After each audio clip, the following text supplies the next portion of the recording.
Voici 5 raisons pour lesquelles les armes à feu calibre 357 Magnum sont les plus amusantes. Pour le prouver, j'ai un revolver 357 Magnum. Celui-ci a été embelli par Iron Monkey Rifle Works. Et avant, c'était un vieux pistolet miteux. Mais après environ un an d'attente et beaucoup de soins, il est absolument magnifique.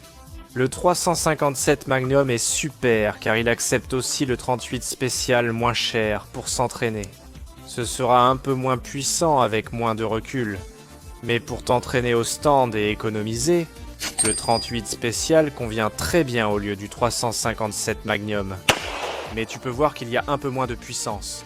Maintenant, la prochaine raison pour laquelle le 38 spécial est une arme très amusante, c'est parce que c'est une cartouche de cow-boy. Tu trouveras de nombreuses carabines elles-mêmes, à levier utilisant ces munitions.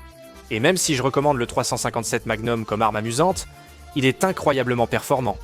C'est pour les armes à feu plus anciennes qui ne sont peut-être pas semi-automatiques, mais ça ne posera pas de problème si tu sais vraiment comment utiliser ces trucs-là. Il s'avère que j'aurai peut-être besoin d'un peu plus d'entraînement, parce que je crois que je n'ai touché la cible qu'une seule fois sur 3 tirs. Mon Dieu, continuons. Mais je n'arrive pas à me remettre de la beauté de la gravure Iron Monkey Rifle Works sur ce revolver. C'est magnifique.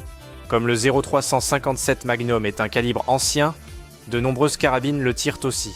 Donc vous pouvez avoir un pistolet et une carabine qui tirent exactement le même calibre. Et enfin, ce que vous venez d'entendre, c'est qu'au lieu de tirer du 0357 Magnum, vous pouvez tirer du 038 spécial. Ce sera subsonique et très économique à tirer. Le bruit de l'impact sur l'acier dépasse celui du tir. Mais si je tire dans la terre, je peux parler en même temps. Vous entendez que c'est très silencieux, faisant du 357 le calibre idéal pour une arme de loisir.